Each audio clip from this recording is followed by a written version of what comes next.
Hello, everybody, and welcome to OUTtalks, the OUTshine Film Festival's latest new YouTube channel talk show. If you don't already like us or subscribe to us, please subscribe to our channel. Please like this video, and please signal to get notifications because YouTube likes that type of stuff. Anyway, my name is Victor Gimenez. I'm the executive director of the OUTshine LGBTQ Film Festival. The festival has been around for 22 years with 21 physical Miami editions, 11 physical Fort Lauderdale editions, and now this year, our first ever virtual edition. The topic of today's show is the recent virtual edition. What's interesting about the virtual edition is even though we had our closing night on Sunday, we're actually still going on now with weekend releases still being live. We will share 4 trailers throughout the show of films that you can still watch. These films are available till Thursday, September 3rd. The 22nd OUTshine LGBTQ Film Festival virtual edition was presented by Miami-Dade County and Gilead. And now let's introduce our panelists.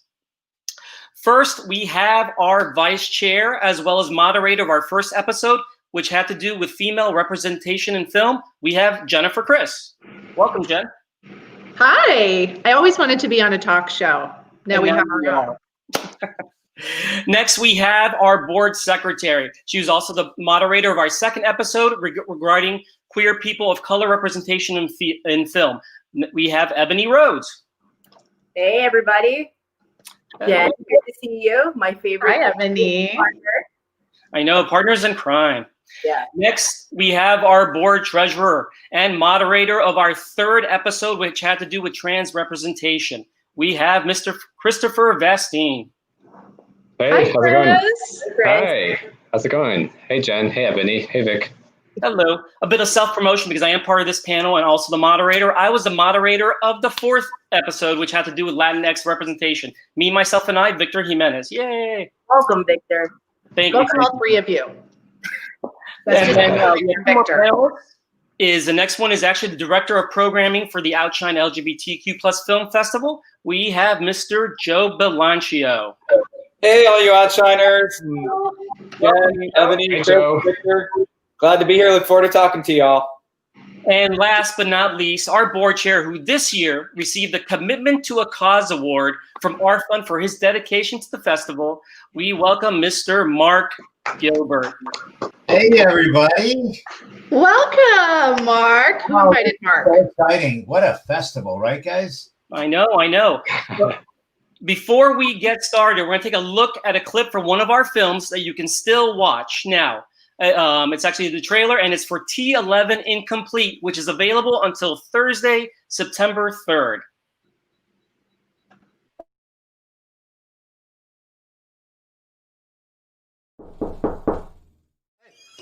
You the nurse? Abe, your accident was when? The car accident was 4 years ago. October.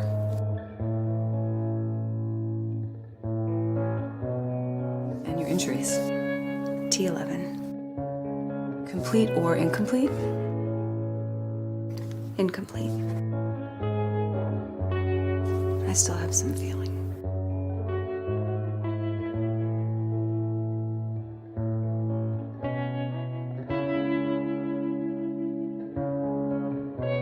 So dishes aren't a part of the job description, but that is?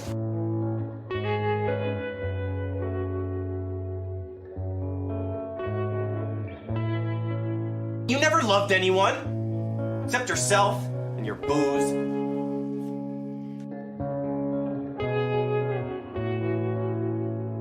Stephanie called. She said if you show up here, I should call her immediately. Why's that? You didn't tell me.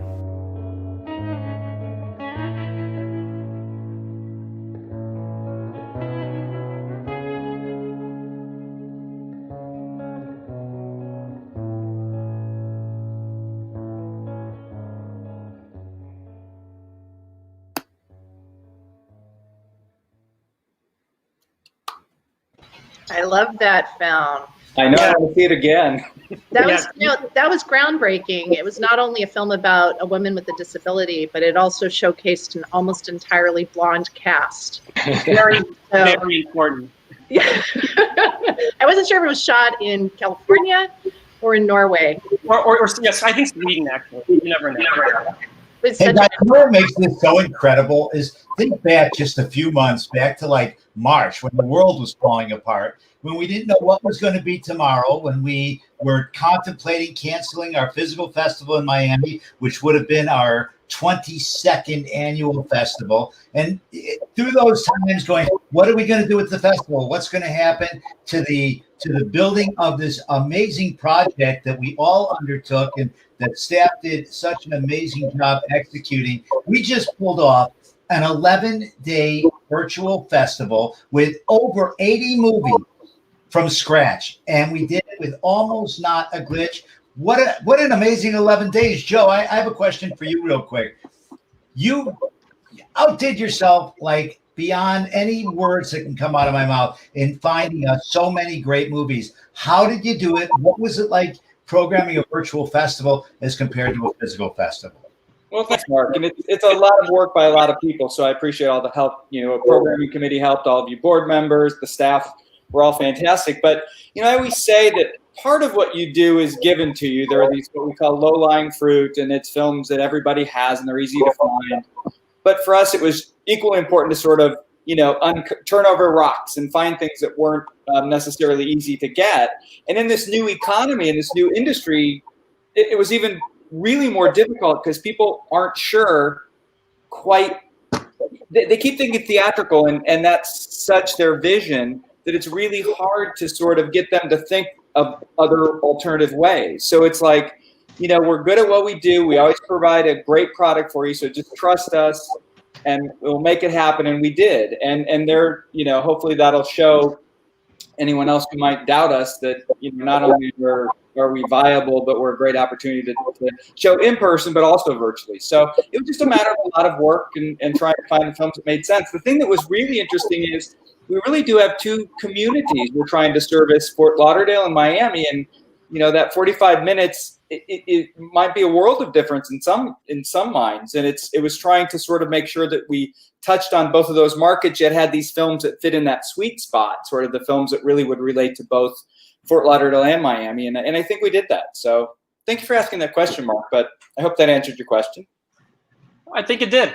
The actually kind of going on to what Mark was saying, this was a whole brand new first virtual experience for everybody involved, you know, for the staff to put it together and the people watching it. What have you guys heard from your personal experience with the virtual platform, and as well as like people calling you saying, you know, their experience of it? What were some of the things you heard on the street? Jen? Well, a lot of my friends loved the flexibility that they could just watch it whenever they wanted on their own schedule. Of course, we all missed the interaction of being with each other.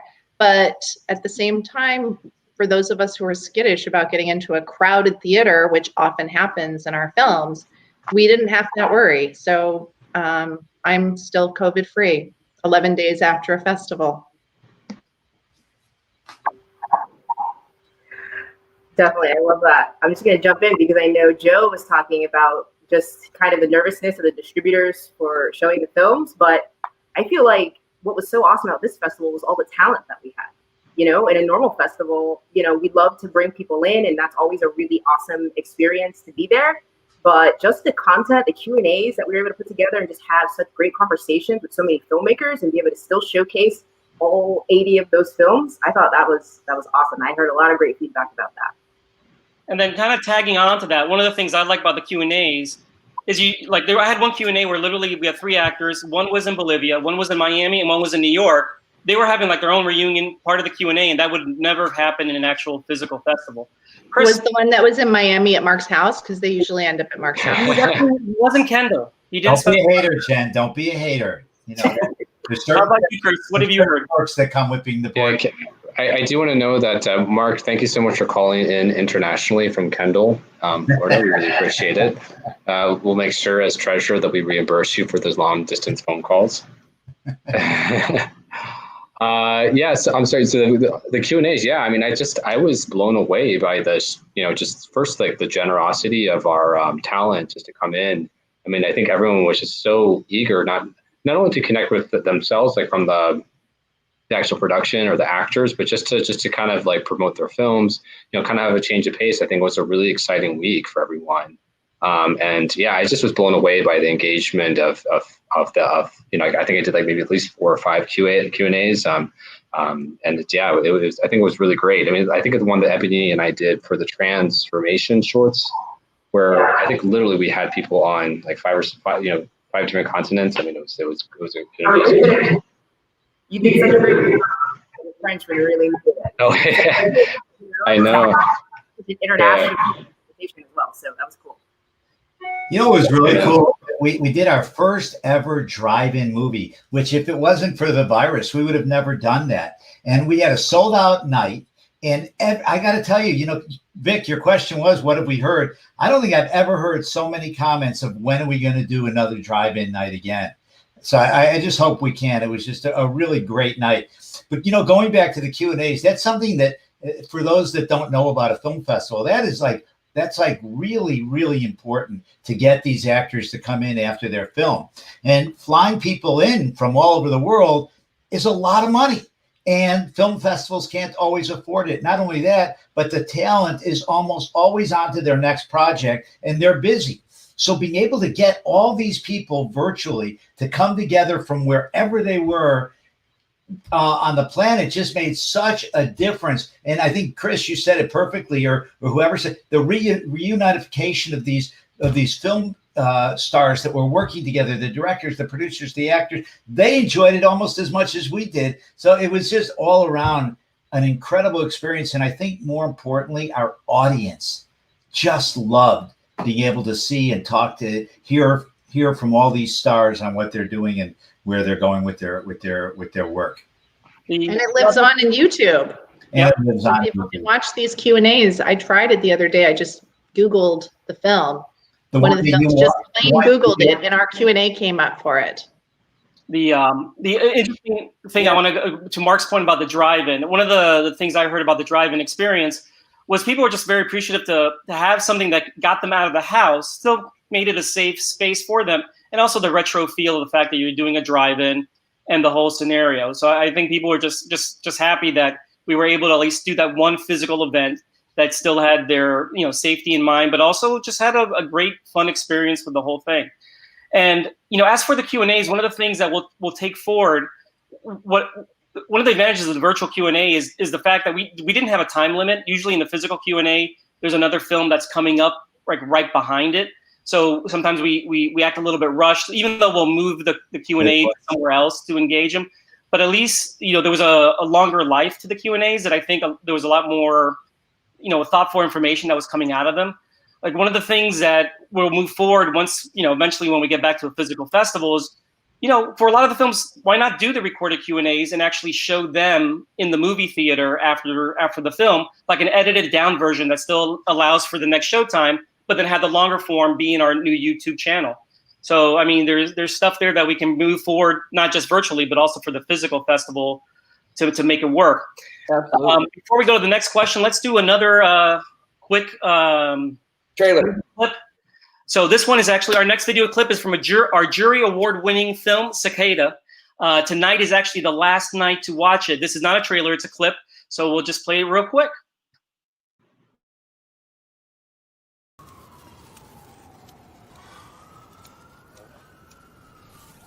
I hate fireworks. The sound of freedom? Who's freedom?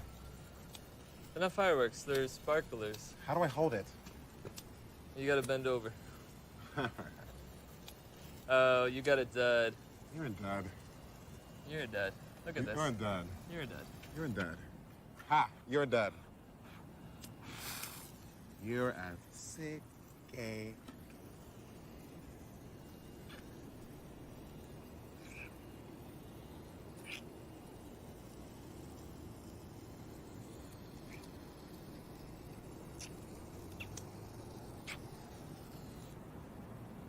The neighbors were watching.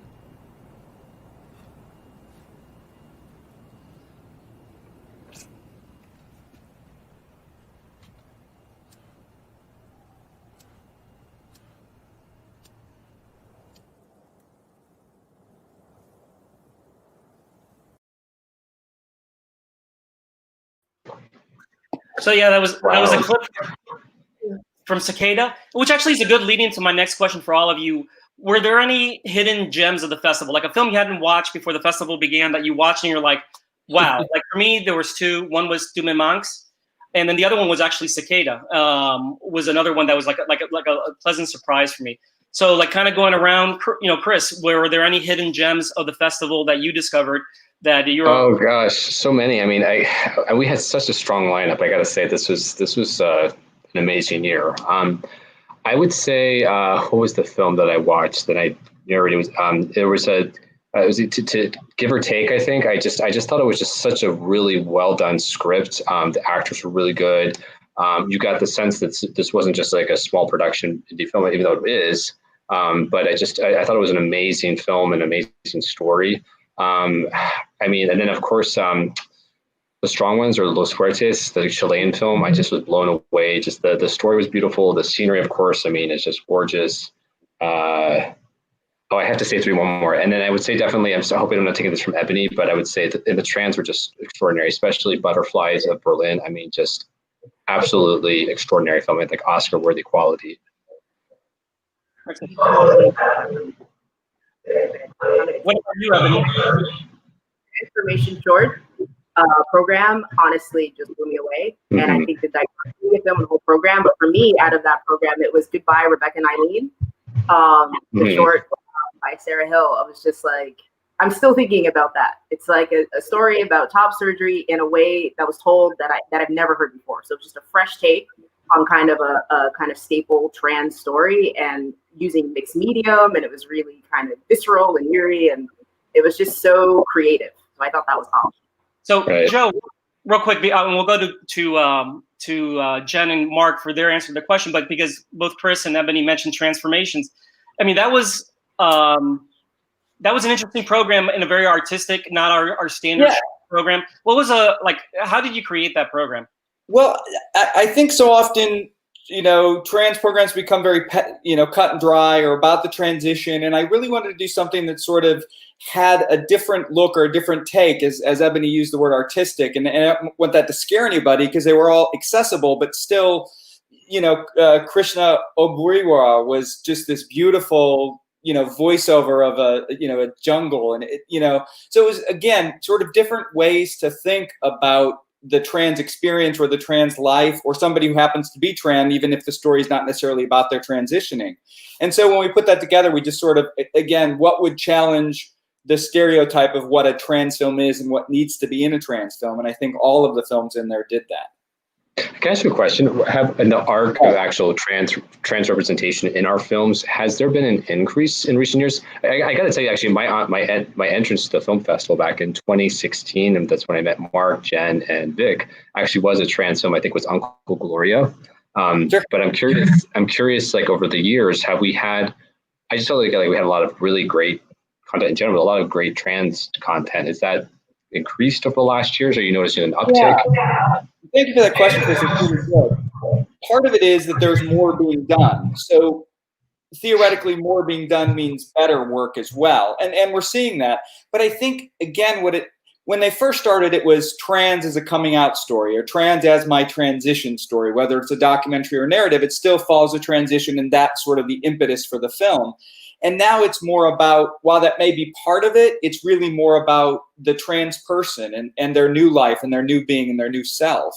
And it sort of has opened up much more of possibility of narrative and documentary film, since it's not just focused on that one area. Sort of like how gay film was always these coming out stories. And now we've progressed to where many of us came out a few years ago and are sort of have other stories to tell. So it's similar in the trans stories. And, I always say, a good film is a good film regardless of where it's coming from. So don't say, I don't like documentaries. I don't like trans films. Those are either people who haven't seen documentaries, haven't seen trans films and just think they don't like them, or haven't had the chance to see one or taken the, step out of their comfort zone.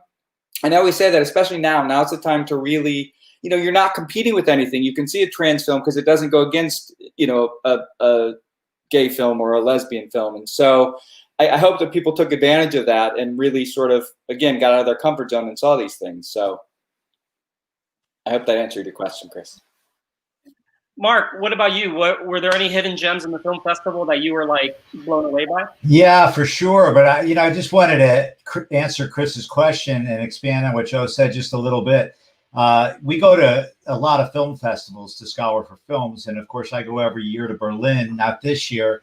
And the increase in trans films, Chris, that in the major film festivals is really noticeable. As a matter of fact, all these distributors, it's harder to find gay movies now because there's so much trans stuff being shot. Thank goodness for that, because, you know, this is a community that really needs attention and more understanding. And I think film is something that delivers on that. So I'm really excited about that. Real quick, I want to just interject something to your comment that I do want to point out. The interesting thing by the virtual platform this year, you know, a lot of the trans community, especially in South Florida, is is like an underprivileged community. In other words, money is tight, and the cost of entry to the regular physical festival is a lot. You know, with the parking on South Beach and all that. I was actually, I was really surprised by the actual ticket buys for the trans films. They did really well, and I think part of that was because it was virtual, and the cost of entry was only reduced to the actual cost of the ticket itself, and not the cost of parking and buying concessions and all the stuff that goes with actually going to the physical festival. So in one of the weird ways, the virtual experience opened us up to an underserved audience or underprivileged audience economically, that normally the physical festival might be a little bit too expensive for them, but the virtual option actually opened up for them. So I'm sorry I interrupted, but I thought that was no. But I think even maybe another point, exactly following up on that, is how many trans people, think about when you came out all those years back. For me, a little longer than, let's say, Joe. Okay, but think about when you came back, and going to an LGBT film festival was kind of like nerve-wracking or difficult, or you didn't want to be there. Well, being trans is even way more difficult. And here you have a chance in the privacy of your own home to be comfortable with who you are, watching films about your life and not worrying about being seen out or exposed. So that was another piece of the pie. As far as the films, I love To Me Monks and I love Los Fuertes. Those were not just because the guys were hot, even though that had something to do with it, but I really love both of those films. Our shorts program this year were incredible. Loved them so much. And I think our centerpiece film, Goddess of Fortune, certainly deserves some accolades as well. What about you, Jen? I loved Margin of Error. And you talked about films that surprised you. I was not expecting, it's a foreign film, it's from South America, it has incredible acting, it's about an age difference and a woman who is coming to terms with her age and where she really is in the place, and just essentially a misunderstanding leads her down this very, very interesting, introverted path. And I loved it, but if it weren't for the cast, I don't know that the film would have had the same effect. Like, it was just so well put together. So I love that. And then I really love the women's shorts this year. And I always like to say that, the best thing about the shorts is that they're short, because sometimes you don't like them all. And in this case, they were all good. I could not believe individually how good they were. And I mean, I was going through the list of them today, like When You Were Gay in High School and Peach and, all these different ones, Anna, Encounter, Wings, which one? They were one just better than the next as they went. So it was really a great program. Great job, Joe. And thank you. Yeah, you said, shorts, if you don't like it, the next one comes. It was the other way. It's like, but I want more. Yeah. Make a feature. Can I go? I have a couple. Yeah, go ahead, Joe. And thank you for all you're all my hidden gems. I always say they're all hidden gems. It's like, they're all your babies and you can't really choose one, but I'm going to anyway. Audience, take your notes. Joe's telling us the best movies to watch. I really like The Acrobat. I thought the relationship between the two guys were so intense and so weird without being, sort of psychotic.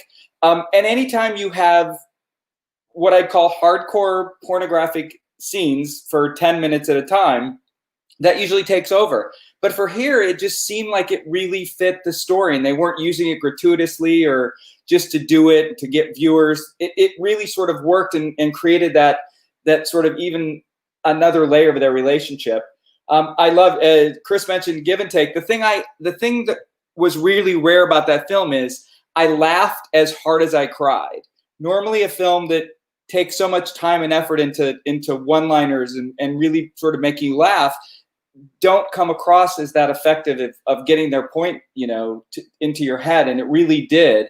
And then the last one was Death Will Come and Shall Have Her Eyes. And not just because of the name, but for me, it was a really engrossing take on two people who sort of have the ebbs and valleys of their relationship, and the end of their relationship, one of the partners is passing away, and sort of they've learned to come back together and really deeply love each other because of this illness, and realizing that their time, we all say, oh, our time is fleeting and time is limitless. For them, it really was limited, and they knew when it was coming, and I'm getting goosebumps.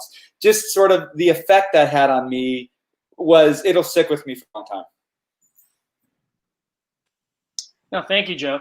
And Joe kind of mentioned it before, like, people sometimes don't give docs credit. We do actually have a great doc that's still out there. We're going to do a trailer for Steelers, the world's first gay rugby team. It's available until tomorrow night. So here's a trailer for Steelers. This is me, 12 years old, joining my first rugby club in Australia. And this is me now. I'm a reporter and a cameraman. So I'm used to telling stories, but I've never told one this personal. Poofter, faggot. The bullying was unrelenting, especially in sports class. So I never imagined that a rugby club would one day change my life. Nerves. I found that I had these really great players who had a real lack of self-belief. I can be a really confident gay person, but on the sports pitch, that doesn't belong to me. There's this element of being a rugby player, even as a gay rugby player, that there's a certain masculinity that you need to maintain. To me, that's bollocks. I will be tough and brutal and kick your ass on the pitch. When I'm off the pitch, I will be as flagrant and as flamboyant as I want.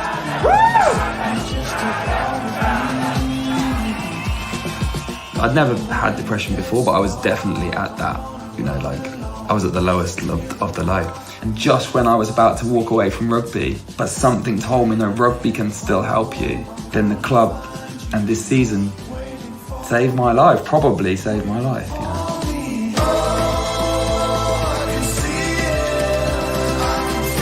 The referee often doesn't recognise me, so I feel like I'm still needed to be validated by men. That is all I want from you for 40 minutes.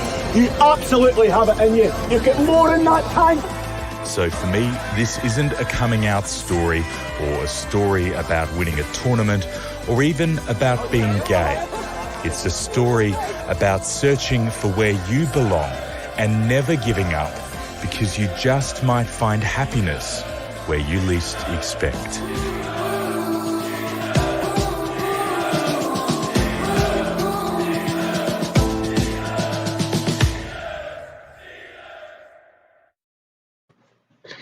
I just got to jump in. I actually had the pleasure of doing the Q&A for this film. And I mean, first of all, like Eamon and Drew were just like super charming, super sweet, like super gorgeous as well. I mean, just, who doesn't want to actually go and interview a bunch of rugby players? But I mean, just just such a heartfelt film, and just, I think really, really resonated with our audience, especially in this time. Very cool. I wanted to ask everyone a question. LGBT film festivals are really important, and it's really different now. Of course, one of the reasons they're real important is that we get to come together physically in a theater, see each other, build new relationships, make new friends. And I think that the OUTshine Film Festival does that as well as anyone with our get-togethers, with our amazing parties and everything. But now we're virtual, and virtual is a new animal. So you can watch movies on Amazon or on Netflix, or you can watch them in a film festival. And what's the difference? And I was just thinking of this while that movie was on. And, you can get a drink in any bar, right? What's the difference? If you go into a straight bar, you go into the bowling alley and get a drink, or you can go into a gay bar. The difference is that you're with community, that you're supporting community, that you know that the film that you're watching is being viewed with an entire community, people living next door to you.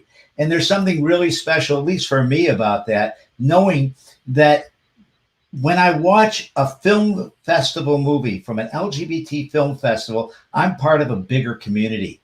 And I was wondering what you all thought about that. And I was wondering if we could discuss that real quick. Ebony? Well, it's so funny that you say that, because as I was thinking about it, I was kind of thinking about, Jen, you had the funniest little like preview to the films during the festival that you watched, where we're just kind of making a joke that there's 80 plus films in our festival. And so let's try to get to at least like 50 or 60, you know, like let's do our best. And for me, it was so funny because that to me is the beauty of the festival that's still there, even virtually, is that this is also our time, right? We have this great opening and there's all these films that come together. And as Joe was saying, because they're all lined up that way and there's such a hand-picked program that's just really beautiful and really thoughtful in terms of movies that tell our stories in creative ways, you really can immerse yourself. I still felt that. I still felt like, even though it was virtual, that by kind of getting into the spirit of the festival, watching several films over time, being able to connect back on YouTube with our content and the Q&As, that you still had that sense of community. And again, that's something I think that's unique, where it's creating a space, right? Like it's our unique space within that window that you can't get just kind of sifting through a bunch of kind of films on Netflix and just watching it, like you said, by yourself. You know that there's a bunch of us out there just doing the same thing night after night, just kind of experiencing and enjoying the festival. You know, and to add to that, Ebony, and you hit it out of the park, but to add to that, when you support or watch films through an LGBTQ film festival, you're seeing a wide variety of films. You're seeing films about our community, not just something on one line with about 5,000 other movies. You're seeing film, and not maybe just some of the best of the films too, because we know that Amazon and Netflix aren't picking up the real stories of our lives. They're picking up the ones that'll sell the best. And sometimes the ones that sell the best aren't always the best films. Joe, can you expand on that? Actually, I want to really quick interject to Mark's point, and then we'll go to Joe.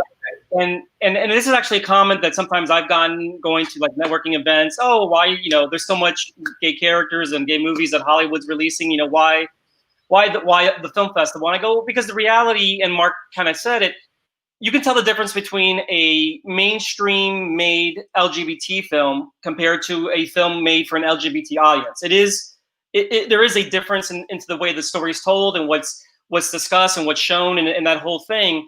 And that's why an LGBT film festival matters, because we do provide the best content for our audience, which is geared towards our audience. And go ahead, Joe. I just wanted to interject with that. Actually, one other quick interjection on that too. Sorry, wait, Joe. We'll let you go in a second. We all are like doing it. I'll just go to mute.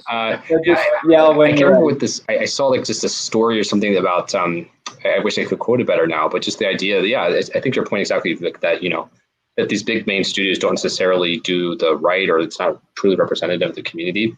And even so much like I saw this story about, I guess, the guy who said he's working with Disney essentially, and that there's like thousands upon thousands upon thousands of like digital content available, and yet there's only about 30 minutes that relate to like a gay character. So like I think like our mission is still very much there. Like it's there's a need that we're really really filling, and as much as these whatever we do can get picked up mainstream, I think that's still like very much our work is on the ground. We got a lot still to do.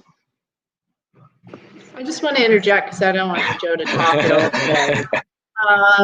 No, I'm just kidding. I want to hear what Joe has to say. No, it's true. One of the things is we're the first. So you see films at the festivals before you see it on Netflix and Amazon. And traditionally, Netflix and Amazon have been slow to the party, if you will. They're starting to get better, and part of that is the pressure that we as a community are asserting on them to say we need to see more GLBTQI programming, and therefore it's also a matter of who you talk to, because we have a really good rep inside. Their problem is the Netflix, the Amazons, the Hulus are staying away from virtual because they see it as direct competition.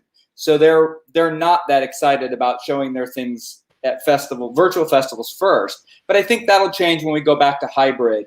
But it's sort of like you're seeing it first. But oddly enough, and Ebony sort of spoke to this, sort of knowing that there are other gay and lesbian people watching the same thing, even if it's not the same time. Although we programmer geeks will say, hey, let's watch such and such a film tonight at 7, and then we'll text back and forth and sort of make comments, Caddy and others. And that's, again, that shared experience, even though it's not shared at all. So to me, yes, we lost that, and I can't do this, but we're in essence doing that through the computer, and we're trying to make the best of the situation. And there's still ways to make sure that happens. And I think we're as relevant now.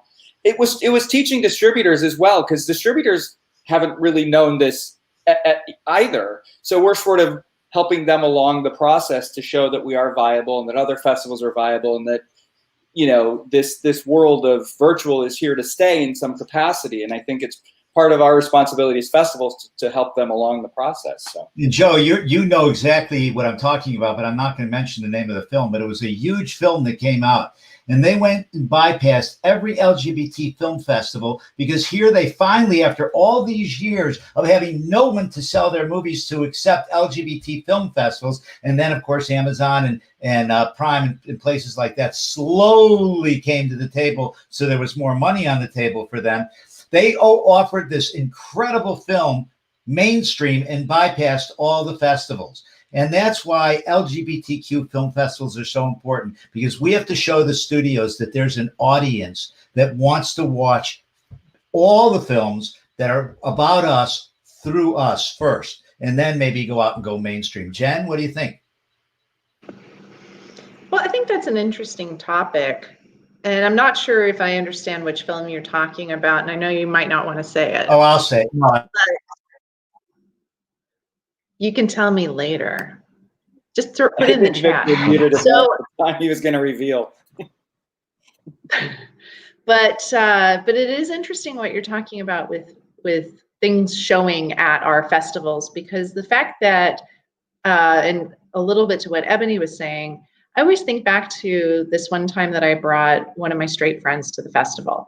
And after the film, and she is such a blonde, beautiful cheerleader type. And afterwards, she came up to me and she goes, I have never felt so much of an outsider at anything as going to our film festival. And she said, is this what it's like for you when you go see a regular mainstream film? Because all the things that we were laughing at, we're laughing as a community and as an audience, and she's sitting there going, I don't get that joke. Or we're crying at things and she's like, what's so sad? And I wonder if that's, this is really our chance to sit with all of our like-minded family and friends, and, I say family, and really enjoy a film that many people take for granted in more traditional settings. And that's why it's important to me. So that's actually a good lead into my next question, which is like, was there any film or a moment in a film that really resonated with you on a very deep personal level? Like, for example, in Hata, which I did the Q&A for, my thing in that film was like the sons, the kids in that film, the two sons, could have not been in such big problems if they had a good open relationship with their parents, because what they did necessarily wasn't that bad. It was that they just felt ashamed for it, and they were getting something off of the parents. And that affected me, because I try to go out of my way with my kids to let them know that, you're not going to get in trouble for telling me the truth. You're going to get in trouble for lying to me, because I want them to know it's more important for me to know than for me to punish you for something bad that you did. If I know, I can help you. But if I don't know, I can't help you. I go out of my way to make sure they know that and reiterate with that, which is why in that movie, it affected me so much that that whole problem that the kids went through could have been avoided if they just had a nice open relationship with their parents. Was there any films like that for, like Ebony, for you, where like it resonated in a very deeply personal way for you?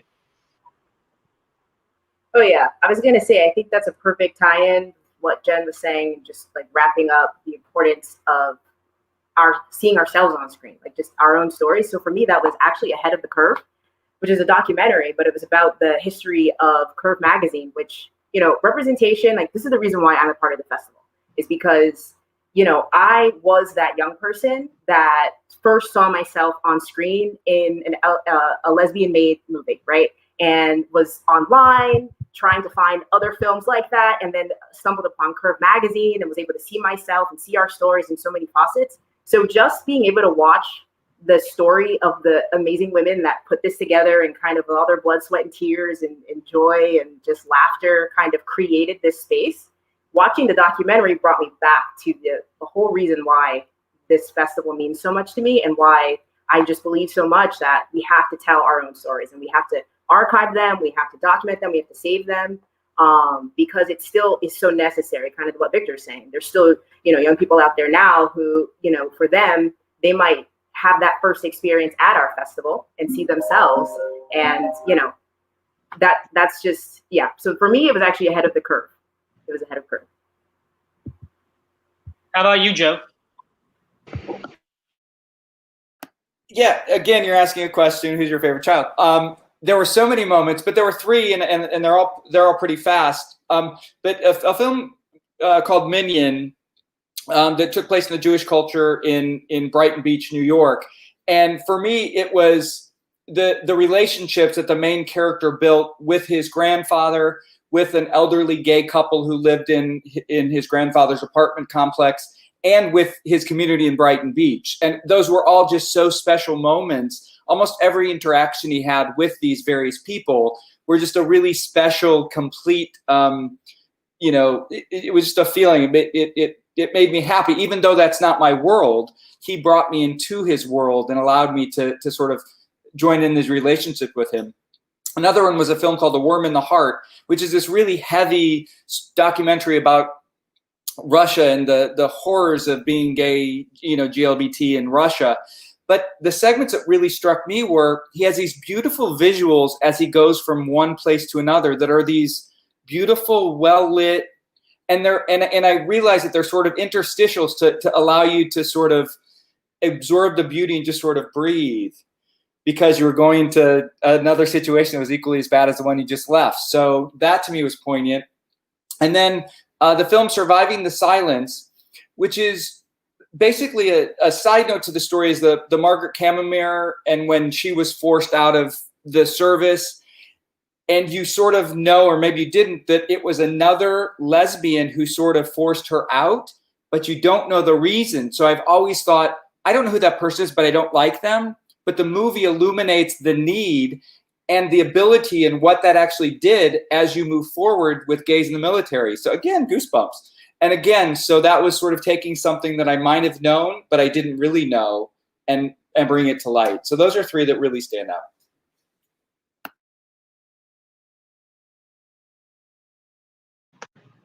Jen, how about you?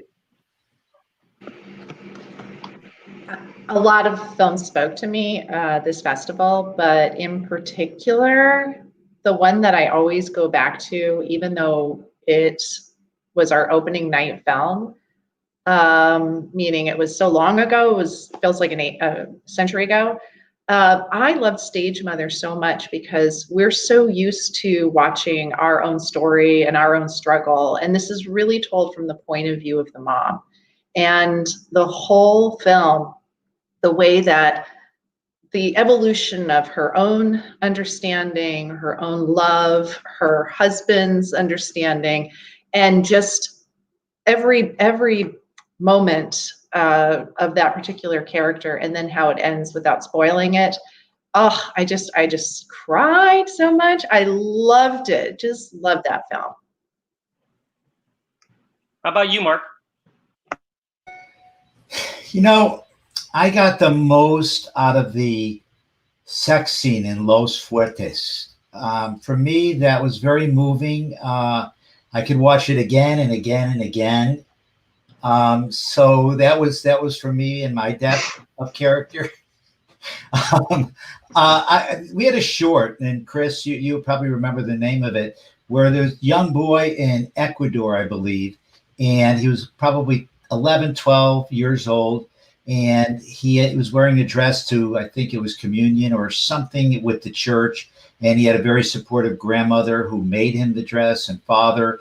And the mother was, which is usually the opposite. Usually the mom is the supporting character.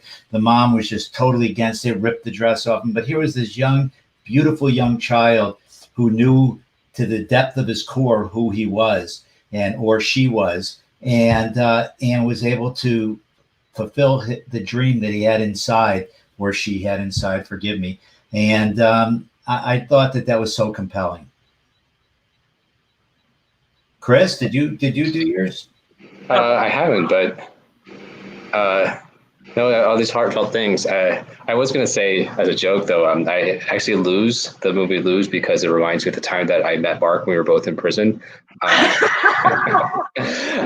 No, as a joke aside, it actually was an amazing film. It was an amazing film. About which bunk either one of us are in. We'll just let that. Yeah, we were not in the same bunk. But yeah, I mean, I think the ones that, gosh, so many that really struck a chord. And I think Jen made a comment, but I thought this about the opening night film. But this, for me, so much of this year's stories were about not just the gay character, the LGBTQ characters, but the people around them, and about them like kind of acclimating to this new life or learning about the experience through either a loved one, which I thought was a really powerful kind of sort of unifying theme across several films. I loved was it skeleton in the closet or skeleton in the closet, because it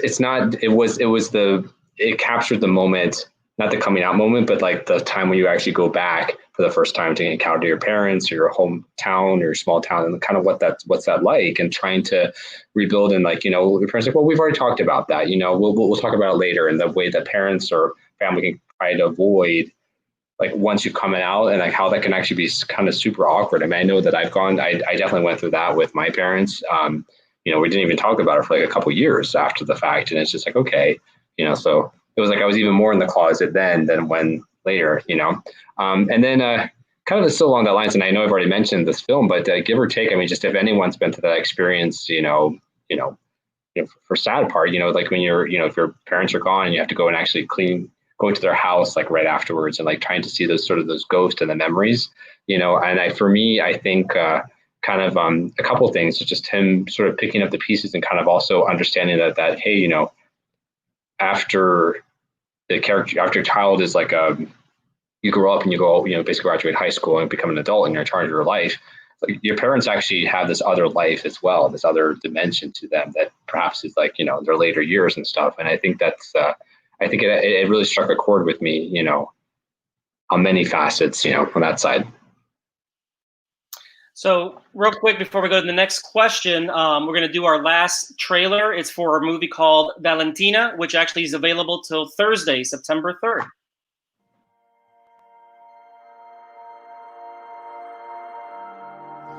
Valentina, posso te fazer uma pergunta? Claro. Is it playing? Maybe having...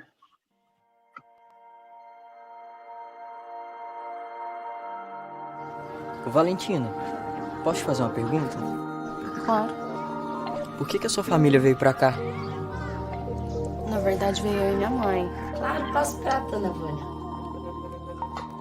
Essas coisas que eu encontro na minha frente. Algum problema, Valentina? Ainda não. Mas eu queria contar uma coisa pra vocês. Eu não nasci menina.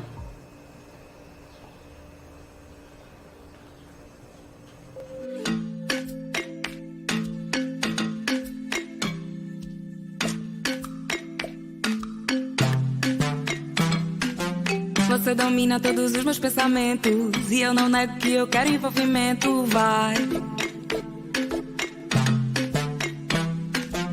Você domina todos os meus pensamentos e eu não nego que eu quero envolvimento, vai. Qual que é o maior medo que você tem na vida? O maior medo? Acho que é nunca mais encontrar meu pai.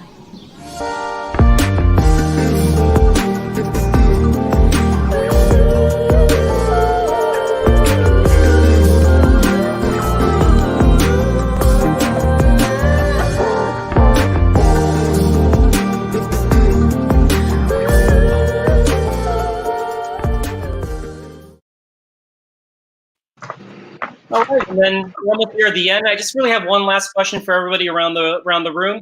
Is basically, why did you get involved with the festival? Jen, why don't we start with you?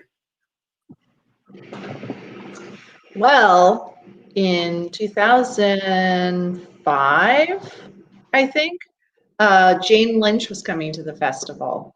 She had a short here. And I heard about that from Karen Brown. And she said, why don't you call Carol Coombs and see if she can, if you can pick her up from the airport or host her or something. And I was like, absolutely. And that's how I went to my first film festival meeting. And I ended up, of course, meeting Jane Lynch. And then I was hooked on, just the high of being involved with all of the filmmakers, because when you're hosting somebody and driving them around, you get to go to all the parties to make sure they're being taken care of. And then next thing you know, I started picking up filmmakers one after the next for the next 15 years. And I literally. Yeah, well, listen, Mark, if what you're referring to is Patricia, that was 13 years of hard work as a volunteer before that finally paid off, okay?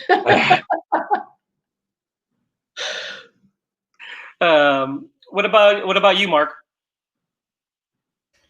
Well, I was married and I had kids, and I was dying to find some kind of an organization. I had always been very philanthropic and was always involved in organizations and putting on events, things like that. And I wanted something now for my new life, getting divorced and being LGBT. And I wanted something that I always said, keep your shirt on, something we go to keep our shirt on. And somebody told me about the LGBTQ Film Festival. At that time, it was called the Miami Gay and Lesbian Film Festival. And I went and I said, well, you know what, I'd like to volunteer. And a year later, they asked me to be on the board. Well, there was no board. The festival was almost over at that point. And I've been involved ever since and loving every minute of it, seeing over 1,000 incredible movies, made tons of wonderful friends. In fact, everybody in this room is only my friend and people that I truly love because of the film festival. And that's what it's been. It's just as Vic and I know, and all of you do, when you go to our events, the feeling in the room when you just sit next to somebody and talk to them, God, it's just so special to know you're in a room with your kind, let's just say. That was those people. Yeah, you people. Chris, what about you? Oh gosh, yeah. I've always, earlier in my life, I had, I very much always had like a very arts sort of background. I studied music, I studied ballet. I never studied film, but I've always had the interest in the arts, and so, I think it was kind of a combination of factors. It's kind of like professionally. I guess it's 4 years ago already now. So I showed up to an event. I was working in, still am. I was working in corporate finance and accounting, and I just finished an MBA program. And so someone said, like, we kind of need a new treasurer for our film festival. Who was the someone?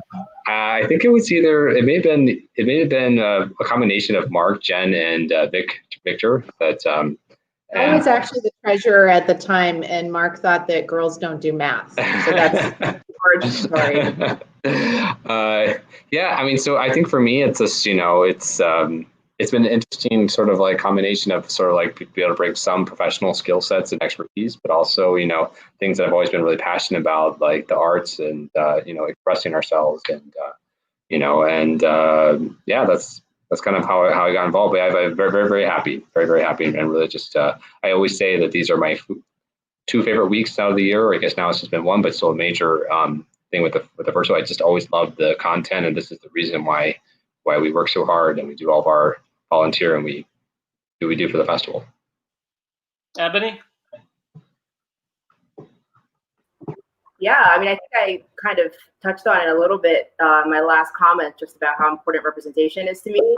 For me, actually, when I was just a shrimp about 10 years ago or so, I worked the box office at the film festival, and I loved it. I absolutely loved it. I loved the community. I loved going to the parties. Like Jen said, the talent, even having met some of the talent with their short films or their early films back then, and now seeing their careers kind of blow up, it's just such a great feeling to be a part of that, even in a small way. And so I just stayed involved. So I worked box office. I know, Victor, you and I were on the screening committee one year, volunteering. I've just never been able to leave. And then I think at some point, Jen was like, I mean, don't you want to be on the board? Like, why aren't you on the board right now? Like, just come do that. So I gave that a shot. Hey, Ebony, aren't our parties the greatest parties of the year? And they're seriously so fun. My God. And like you said, it's the same people. Like, that's the beauty. We have a real community, you know? So even with opening night, the fact that we were able to pull off the drive-in with a sold-out house, it's the same, same people, new faces, but also you get to reconnect with your friends and people that you've built community with over years. It's a lot of fun. And Jen saves so much money on liquor by going to our parties as opposed to drinking at home. So for you, this is a win-win. Thousands I've saved. But one of the things that's also amazing is that it's easy to meet new people at the film festival, because you watch a film and then you go to an after party, and it's so easy to be like, what did you think of the film? It's the easiest line to start any conversation, and people are like, I'll tell you what I thought. And next thing you know, you can get into some very interesting, deep, fun conversations with people, and the friendship does follow. And it was interesting what you said earlier, Mark, about how we are all so tight. And you said because of the film festival, and that's the reason we all have to talk to each other, but we genuinely like each other a lot.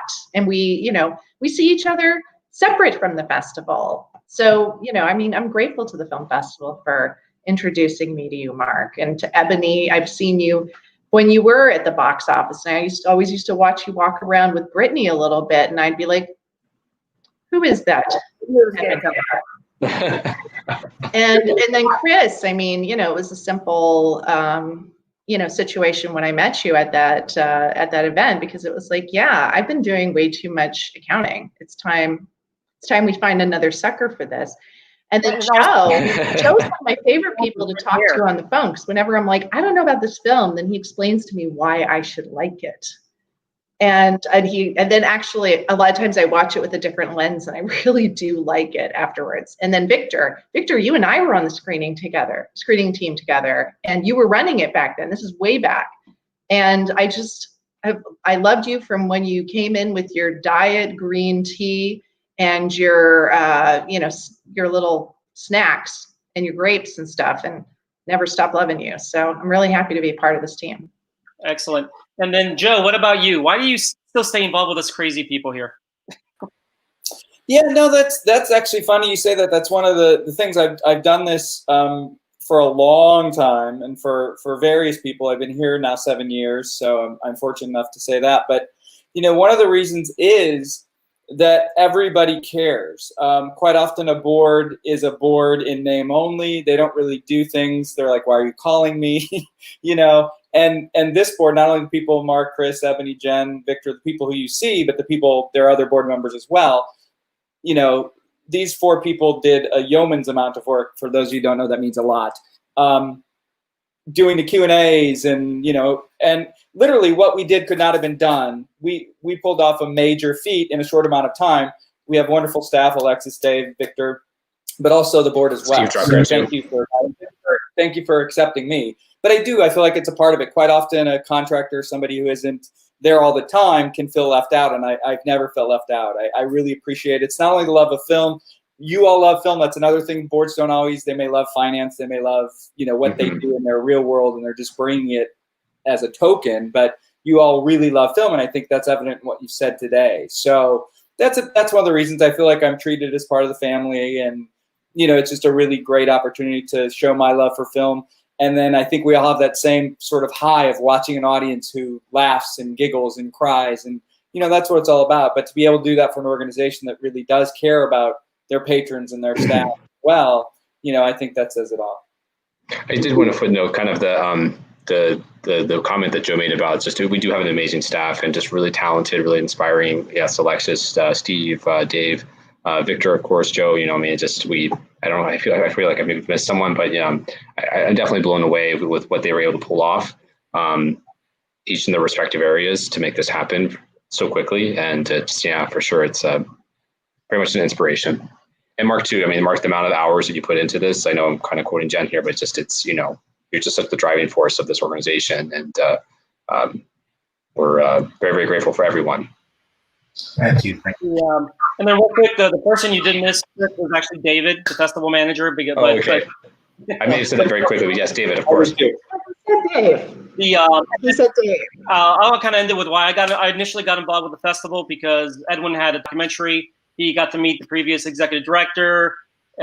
Frank said, "Oh, I need someone to watch movies." And he goes, "Oh, my husband loves watching movies, and he doesn't have a problem giving an opinion about them." And that's how I got started with the festival. What was your email, Victor? Your old email? Oh, Victor at victorsmoviereviews.com. Yeah, I let that go, but then as I got more involved with the festival, my aspect of it changed. Actually, one of the things I really do enjoy is when we do the live Q&As and you do get questions from the audience. There's always like one person in the audience that really resonates the film they just saw, and they ask this interesting question I would have never thought of. And I love those little moments that the actual festival brings out, where there's a genuine connection between an audience member, the story that was told, and the filmmaker that was there. And I really cherish those moments. They usually always happen once per Q&A that I'm involved with. And yeah, that's why I got involved and why I stay involved. And I think we all just love movies.